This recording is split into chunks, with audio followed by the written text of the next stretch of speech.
Welcome to our daily devotional entitled The Applied Life. Today I'll once again refer back to 2 Peter 3:11, but today I want to change the wording slightly.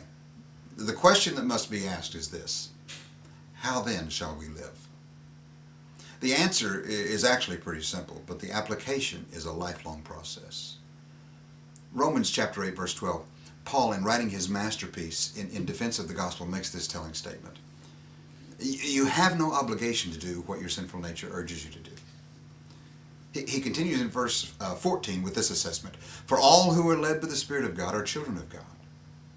In Galatians chapter 5 again, Paul says that the works of the sinful nature are evident. And he begins in verse 19 to give a laundry list of some of the works or deeds of our sinful nature.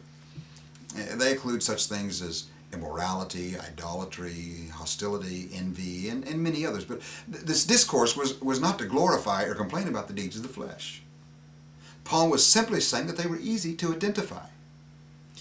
The core issue to which Paul was speaking was that of producing the fruit of the Spirit of God that we as children of God are to have manifested in our lives by the way we live, yes, but also just as important in our treatment of others. The truth of learning to live lives of holiness and piety find their power and ability in our yieldedness and our commitment to live our lives according to His Spirit that dwells in us. We were created by God with the Spirit in which dwells that Holy Spirit of God.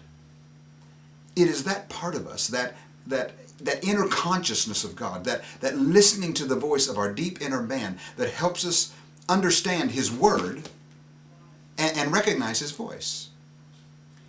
The secret is to know both and allow His Word and His words to guide us every day in everything we do. And that is the applied life. God bless you. We'll see you tomorrow.